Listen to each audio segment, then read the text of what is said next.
이곳에 계신 도립교회 모든 성도님들 환영하고 축복합니다. 오늘 주신 말씀 예수를 따르게 하더라 라는 제목으로 아버지께서 깨닫게 하시는 귀한 시간 되시기를 예수님의 이름으로 간절히 구하고 또 구합니다. 여러분 혹시 구원열차라는 찬양 아십니까? 구원열차라는 찬양 아시죠? 이 찬양이 보통 이제 부활절이나 아니면 크리스마스 절기 때 보통 이제 공연으로 많이 쓰이는 곡이죠.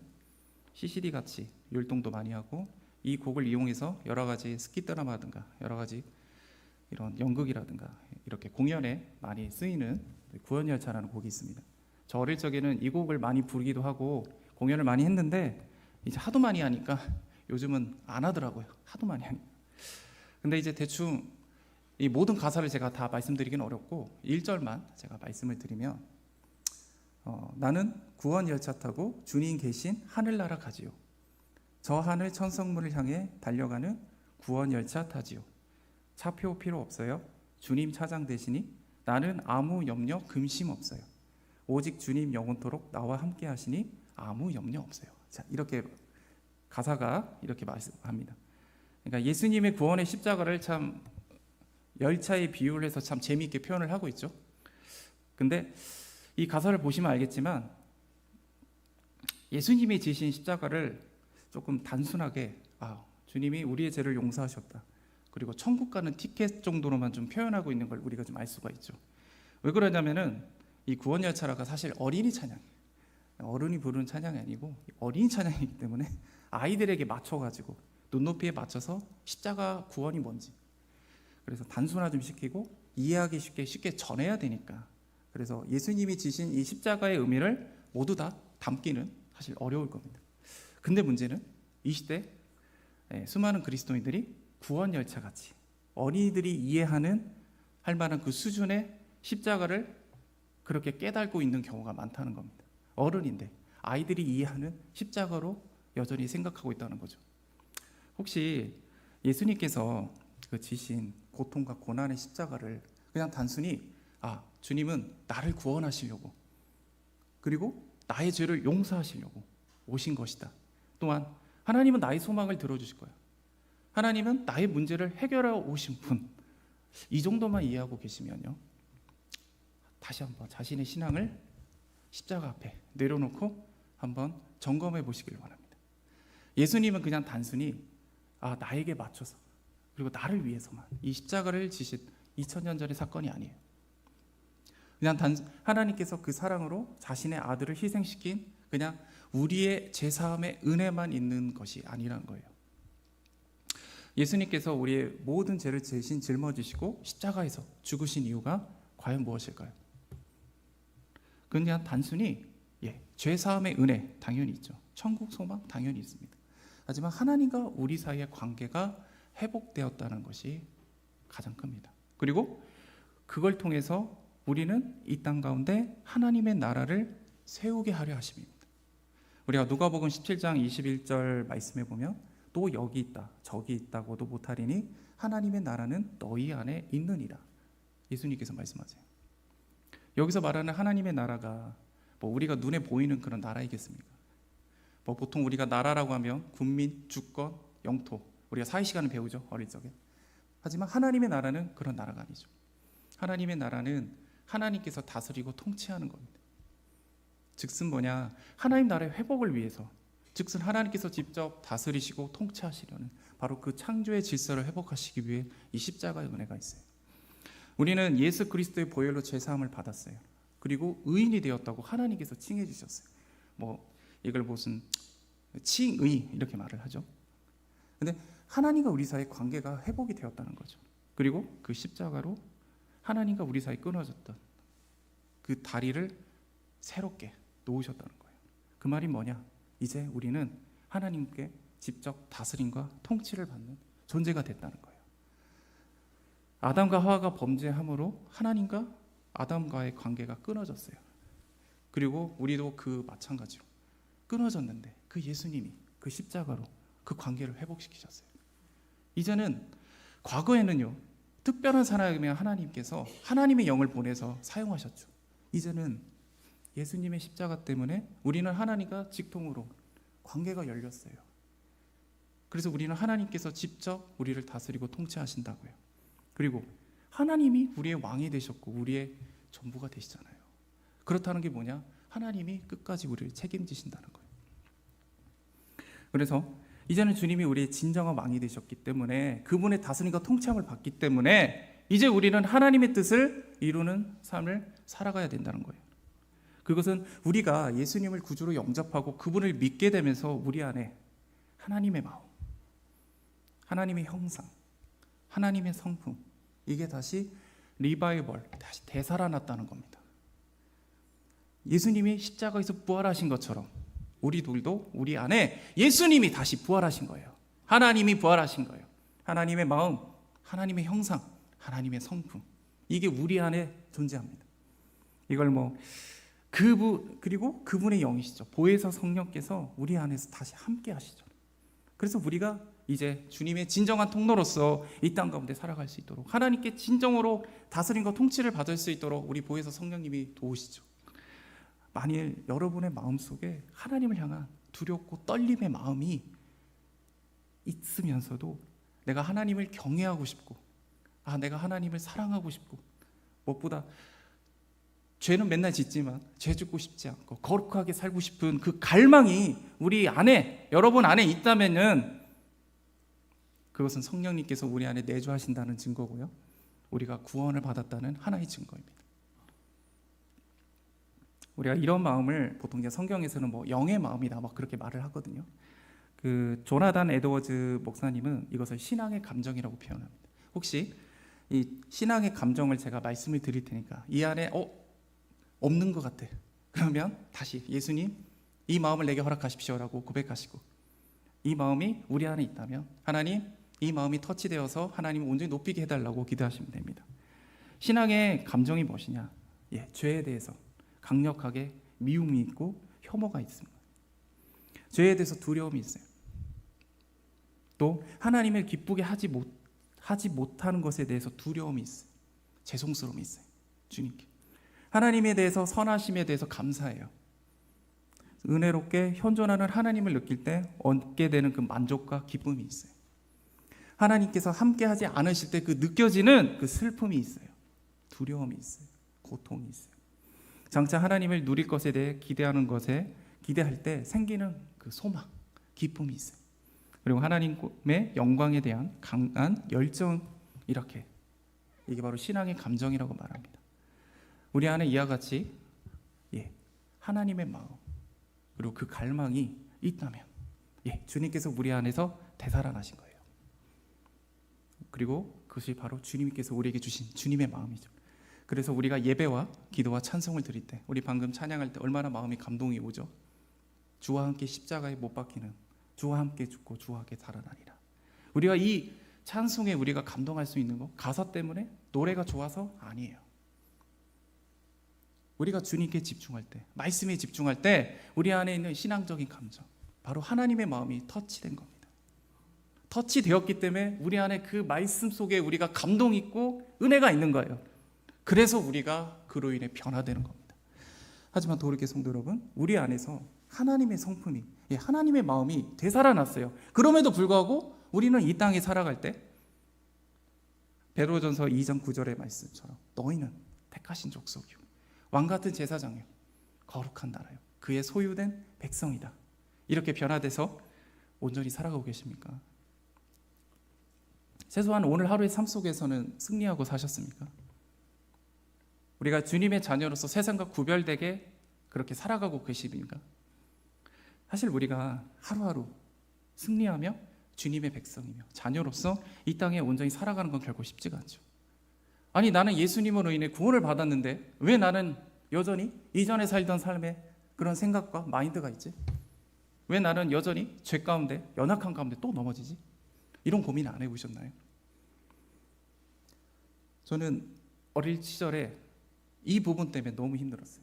난 제가 구원받지 않은 줄 알았어요. 저는 분명 예수님을 믿는 영접하는 경험이 있거든요. 은혜가 있거든요.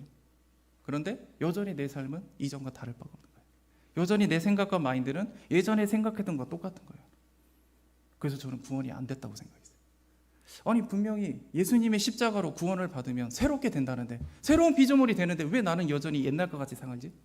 그런데 내 마음속에는 하나님을 향한 마음은 있어요. 갈망이 있으니까 제가 이런 고민을 했겠죠. 그래서 성령님이 내주하심을 계속 기도하면 된다, 이렇게 말하는 분도 있었고요. 뭐 임파테이션이라고 하죠. 성령을 받아야 된다, 뭐 이런 분도 있고. 근데 제가 깨달은 것은 우리가 새로운 신분이 되었지만 하나님은 여전히 우리 생각과 마음까지 변화되기를, 그걸 주님과 함께 변화되는 것을 원하신다는 거예요. 우리가 참 어느 때는 믿음으로 참 나를 다독이면서 분내지 않고 배려하면서 살아가려고 하잖아요. 또 어느 때는 우리 안에 있는 그 상처가 있어요. 아픔이 있어요. 연약한 부분이 있어요. 그거 건드려지면 우리가 순간 참지 못하고 우리가 그리스도인으로서 하지 못하는 그런 행동과 말을 할 때가 참 많아요.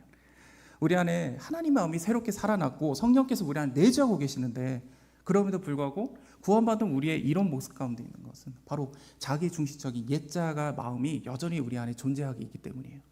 그래서 우리는 그 하나님의 마음과 이 예전에 우리가 살아갔던 옛자의 마음이 충돌이 나요. 그로 인해서 우리는 마음속에 늘 갈등이 있어요. 불안해요. 마음에 평화가 없어요. 하나님의 뜻대로 살아가는데 물론 기쁨이 있고 평안이 있는데 늘 기쁘진 않아요. 왜 하나님의 뜻을 따르는데 늘 기쁘지 않지? 왜냐하면 여전히 내 안에 있는 자아가 너무 강해서 그래요. 나의 옛자아가 너무 강하니까, 옛자아는 죄성이 강하거든요. 하나님의 마음과 충돌이 나요.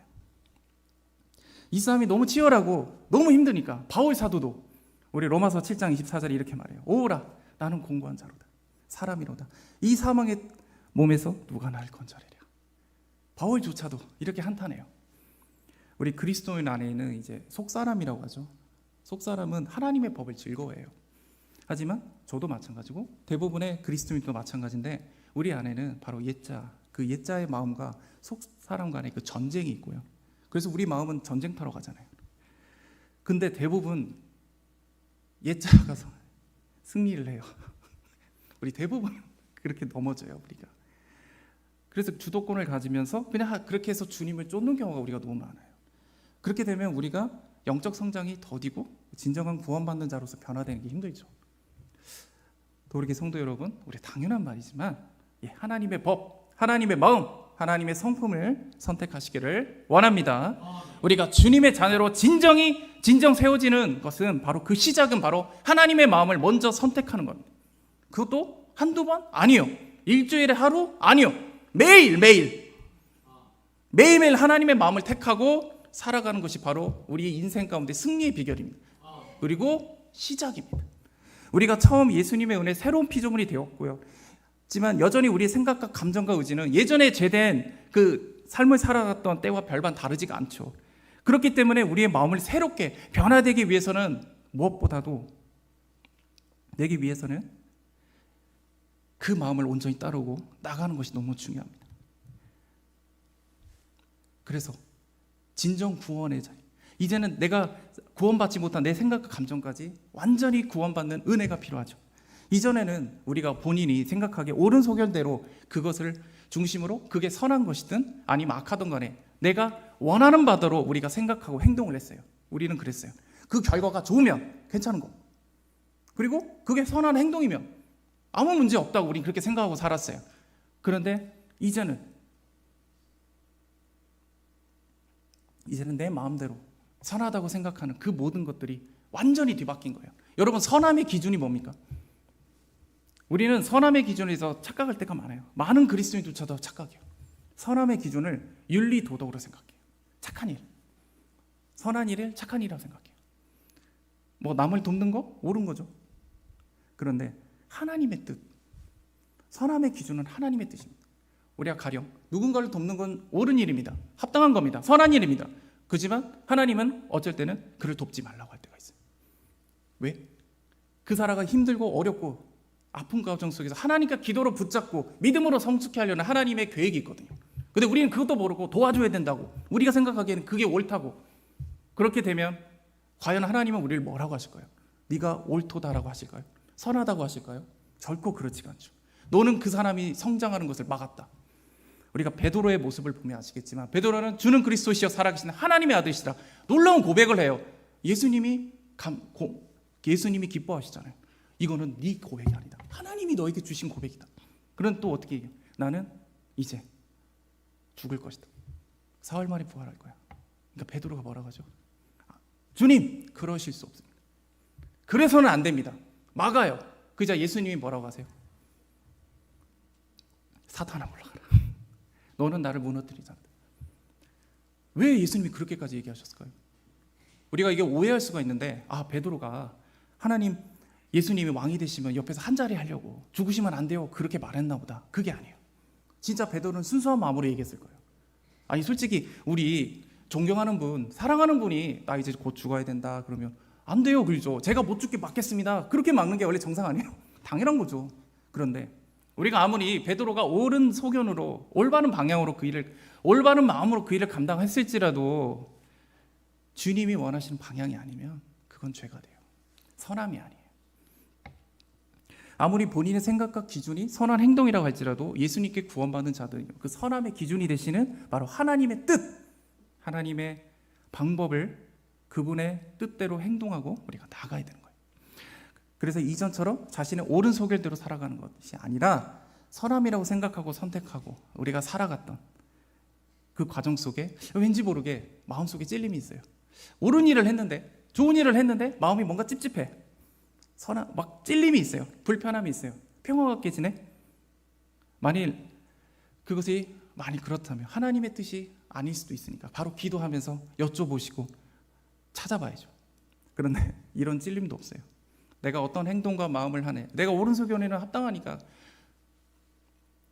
그런데 찔림도 없어요. 불편함도 없어요. 그거는 예수님 믿는 게 아닙니다. 믿음이 없는 겁니다. 있다고 착각한 겁니다. 죄 짓는 것도 그냥 여전히 죄 짓는 것도 아니면 그냥 넘어지는 것도 당연하게 여기는 거. 부끄러움도 없어요. 교회를 다니지만 이전처럼 세상의 복을 쫓는 모습 가운데 있어요. 그렇다면 주님 앞에, 주의 십자가 앞에 그 마음을 내려놓고 철저하게 회개하셔야 돼요. 주님의 은혜를 구하고 하나님의 마음을 선택하면서 나아가시기를 원합니다. 그런데 하나님의 마음을 택하고 행하려고 하시면 당연히 우리 옛사람은 그거를 막아요. 거부해요.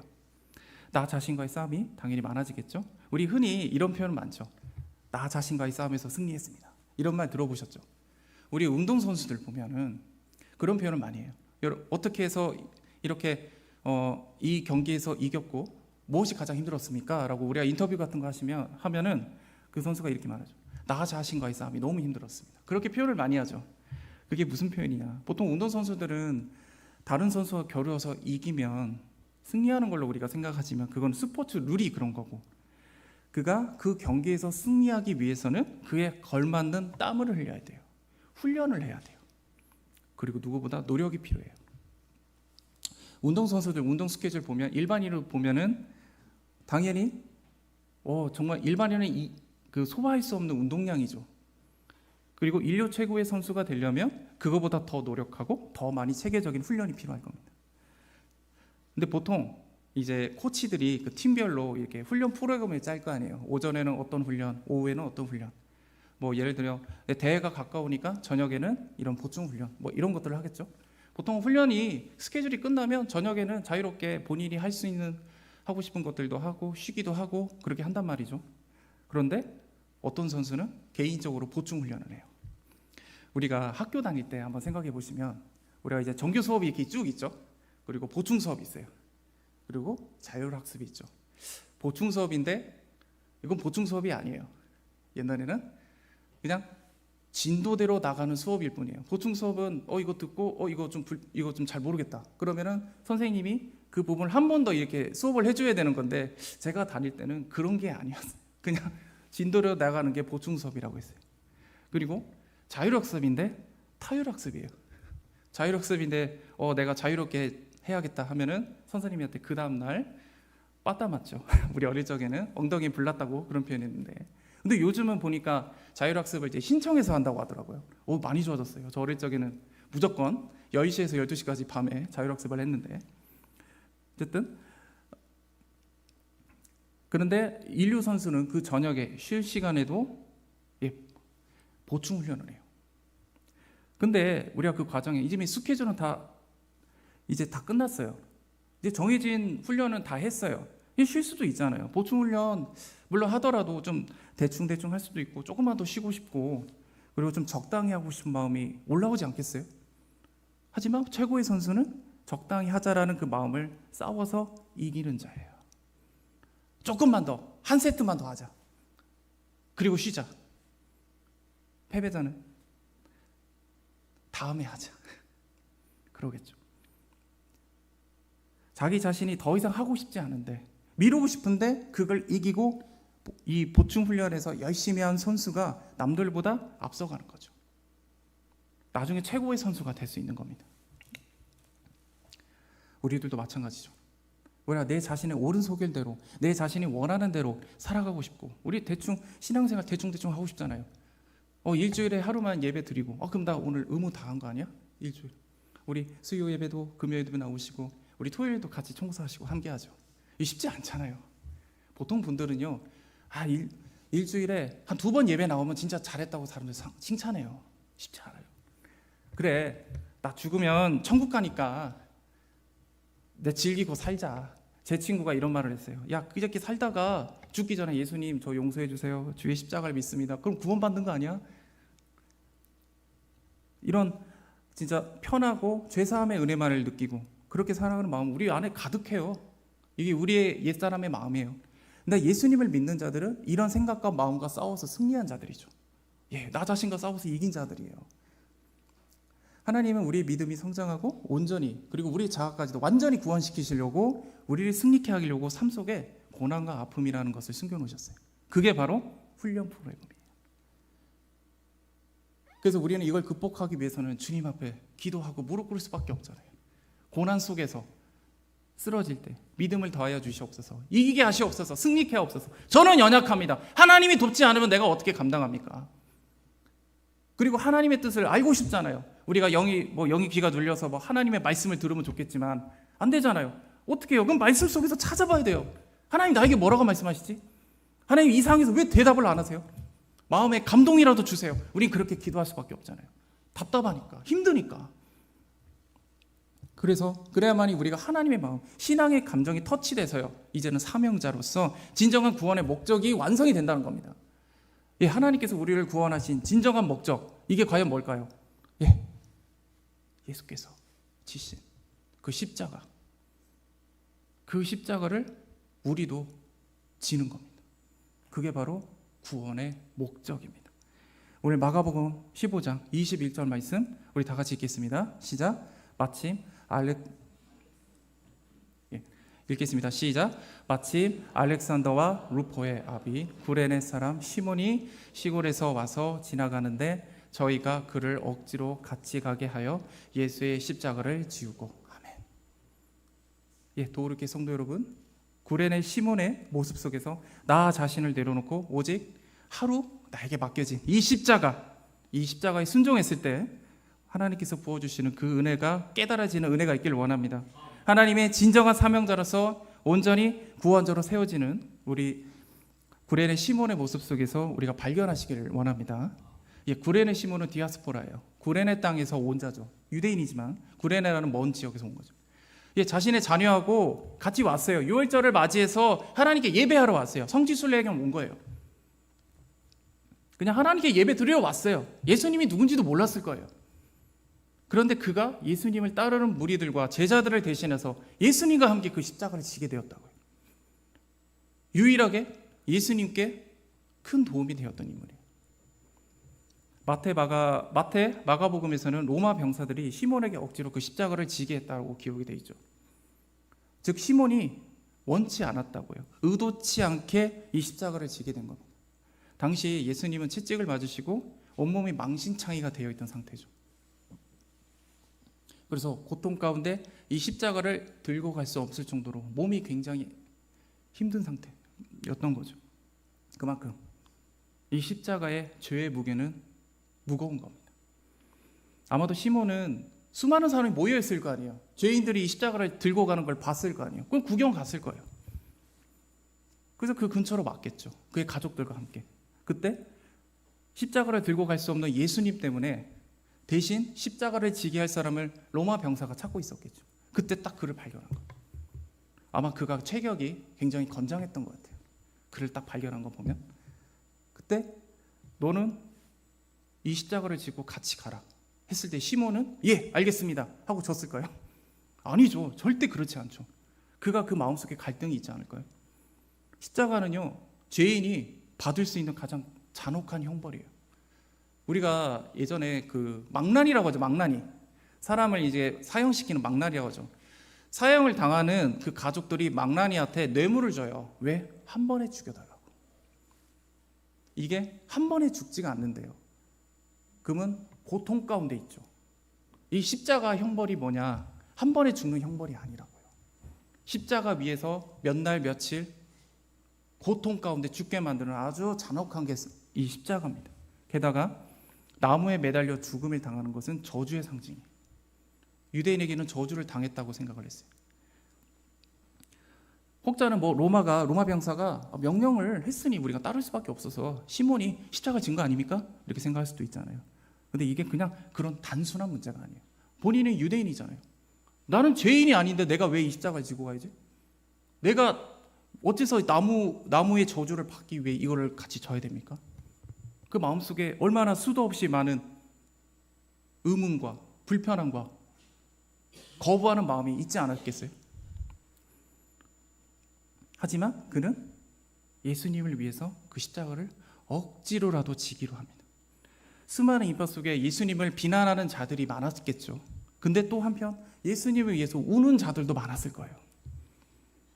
아니 그가 누구이기에 십자가를 지기도 전에 이렇게 피투성이가 되어 있지?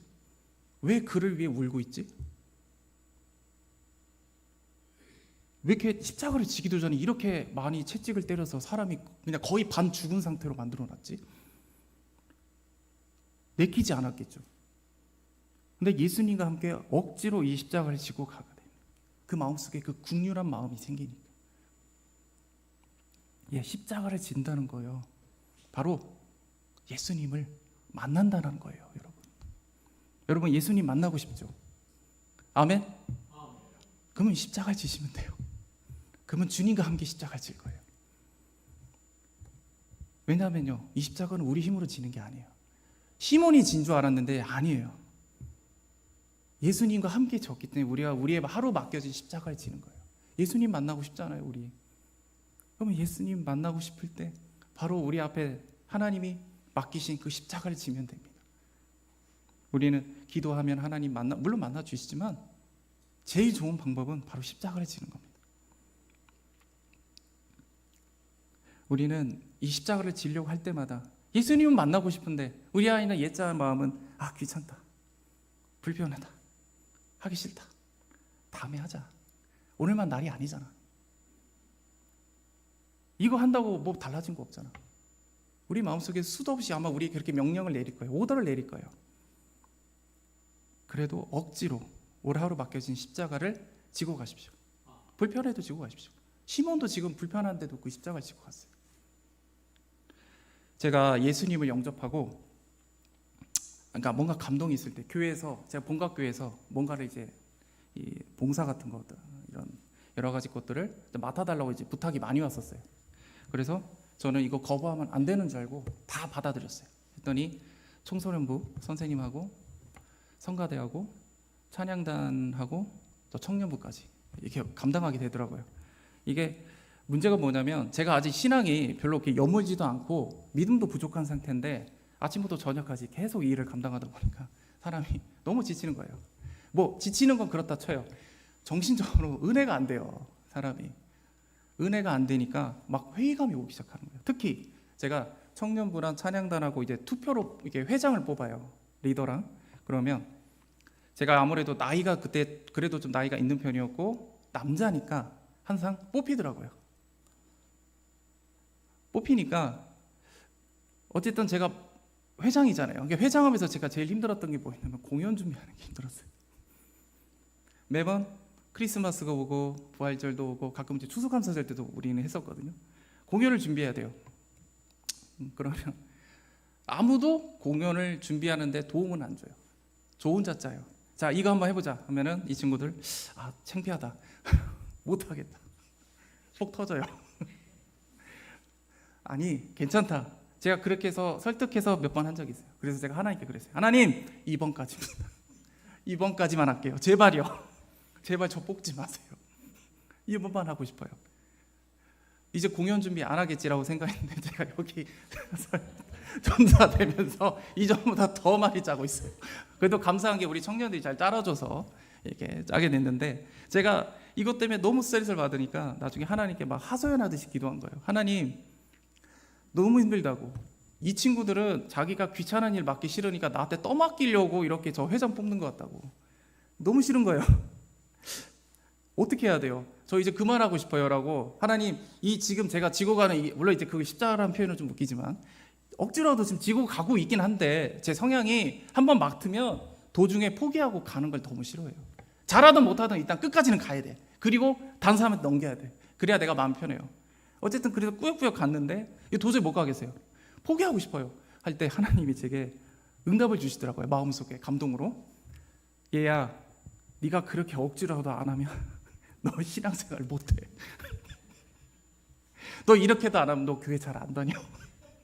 하나님이 제 성향을 아시는 거예요. 나를 만드셨으니까 아시죠. 얘는 억지로라도 시켜야 포기는 안 할 거니까, 잘하지 못해도. 너 이렇게라도 안 하면 아마 저는 지금보다 더 힘든 생활을 했겠죠. 너 그냥 주일에 예배만 드리고 너 그냥 네 마음속에 편한 대로 살 거야. 그러면 너는 정말 무늬만 그리스도인을 살겠지. 그래서 이 모든 사역에 너 감사해야 돼.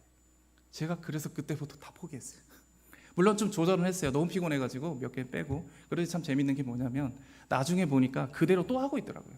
처음에는 좀 이렇게 했는데, 근데 이게 참 재밌는 게 그때 당시는 힘들었는데 나중에는 힘들지는 않더라고요. 그러니까 저도 나름대로 조금은 성장했으니까 그렇겠죠. 그러면서 제가 이걸 맡으면서 제가 또 깨달은 게 뭐냐면, 저는 그동안 내가 교회를 위해서 하나님을 위해서 열심히 했다고 생각을 했거든요. 근데 나중에 깨달은 게 뭐냐, 그게 아니고 너를 위해서 하나님이 나를 위해가 아니라 너를 위해서 내가 너한테 맡긴 거였어. 그런 거더라고요. 그러니까 제가 착각한 거죠. 교만했던 거죠. 우리 도리께 성도 여러분, 오늘 하루 정말 맡겨진 이 십자가가, 우리는 외면하지 마시고 억지로라도 지고 가세요. 물론 우리가 지고 갈 때는 어떤 은혜가 있을지는 우린 몰라요, 사실. 아니 생각해 보세요. 저기 시몬이 이 십자가를 질 때 어떤 생각을 했겠어요? 내가 이 십자가를 지면은 예수님이 나한테 축복 주실 거야, 하나님이 나 잘했다 칭찬해 주실 거야, 그런 마음으로 했을까요? 아니에요. 그냥 국률한 마음으로 한 거예요. 피투성이로 쓰러지고 있는데 내가 같이 그 자리까지 가자, 그런 마음으로 갔겠죠. 그래서 그는 자신 앞에 있는 십자가를 지고 싶지 않지만 외면하지 않고 가게 된 거예요. 그런데 이 다니엘겐 선교사님이 하셨던 말씀인데, 또 다른 시몬이 있어요. 누구일까요? 맞춰볼 수 없습니까? 베드로입니다. 베드로의 이름이 시몬 베드로인 거 아시죠? 구레는 이름이 똑같아요.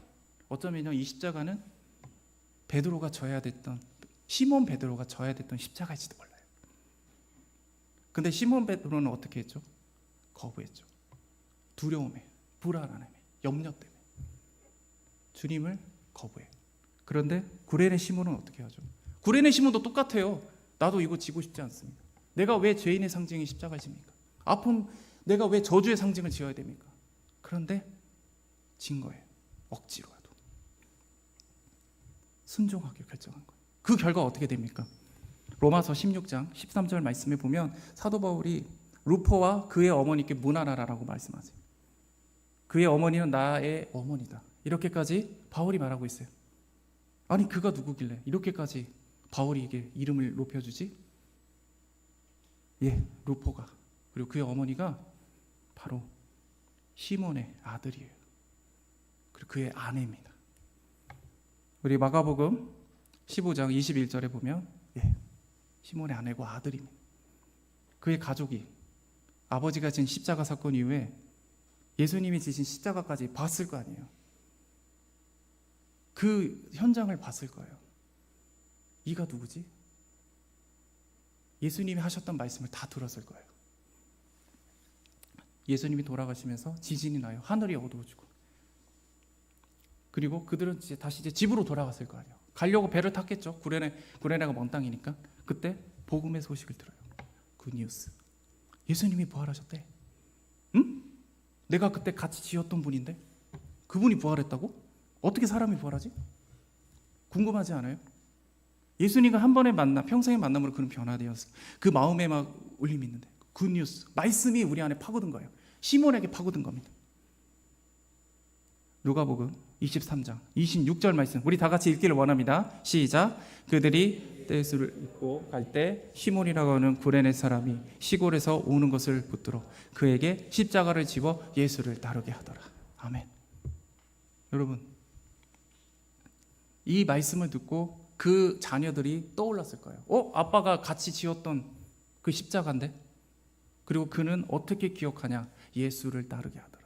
억지로 준 십자가인데, 억지로 진 십자가인데 그거를 예수를 따르게 하더라. 그게 바로 예수를 따르게 하는 방법이었다는 거예요. 억지로 지었는데 이게 예수님을 따라가는 십자가였다고. 우리 마태복음 16장 24절에 이에 예수께서 제자들에게 이르시되 누구든지 나를 따라오려거든 자기를 부인하고 자기의 십자가를 지고 나를 따를 것이다. 예수님 말씀하세요. 여러분, 이 십자가를 지려면요, 나를 부인해야 돼요. 예수님이 억지로라도 지려면 하고 싶지 않는 그 마음을 버리고 무시하고 이걸 지어야 돼요. 여러분, 예수님을 기쁘게 따르고 싶지 않으십니까? 주님의 마음을 택하시고 주님의 뜻대로 살아가고 싶지 않으세요? 내 안에 새 사람과 옛 사람이 막 전쟁 가운데 있는데 온전히 승리하고 싶지 않으세요? 늘 하나님과 친밀한 관계 가운데 하나님이 기뻐하시는 그 믿음의 자녀로 우리가 살아가고 싶지 않으세요? 억지로라도 십자가를 지시면 됩니다.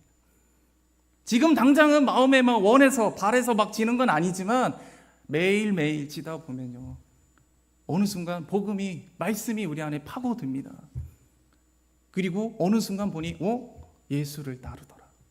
나는 그냥 억지로 지었을 뿐인데 그의 자녀들이 그걸 보고 초대교회의 중심이 되는 인물들이 되어 있었다는 거죠. 구레네 시몬처럼 내키지 않지만 힘들지만 자기 자신을 부인하시고 나에게 맡겨진 오늘 하루의 십자가를 온전히 지시기를 원합니다. 주님 앞에 모든 거 다 내려놓으시고 힘들고 지치고 괴롭고 하물며 이해가 되지 않아도 억지로라도 그 십자가 지고 가시길 원합니다. 우리가 십자가 지기 위해서는 옛자의 마음과 싸워서 승리해야 되죠. 그 마음을 따르지 마시고 옛자 마음을 거부하십시오. 주님 앞에 바짝 엎드리시고 낮아지셔서 오늘 하루 주님께서 주신 이 십자가를 지고 가시기를 간절히 원합니다. 예수님 때문에 우리 이 십자가를 지는 거예요. 그 은혜로 충분하기 때문에 우리 이 십자가를 지고 가는 거예요. 안 주셔도 됩니다, 주님. 이런 믿음의 고백 가운데 우리에게 맡겨진 그날의 십자가를 지고 가는 우리 도립교회 모든 성도이 되시기를 예수님의 이름으로 간절히 구합니다. 기도하겠습니다.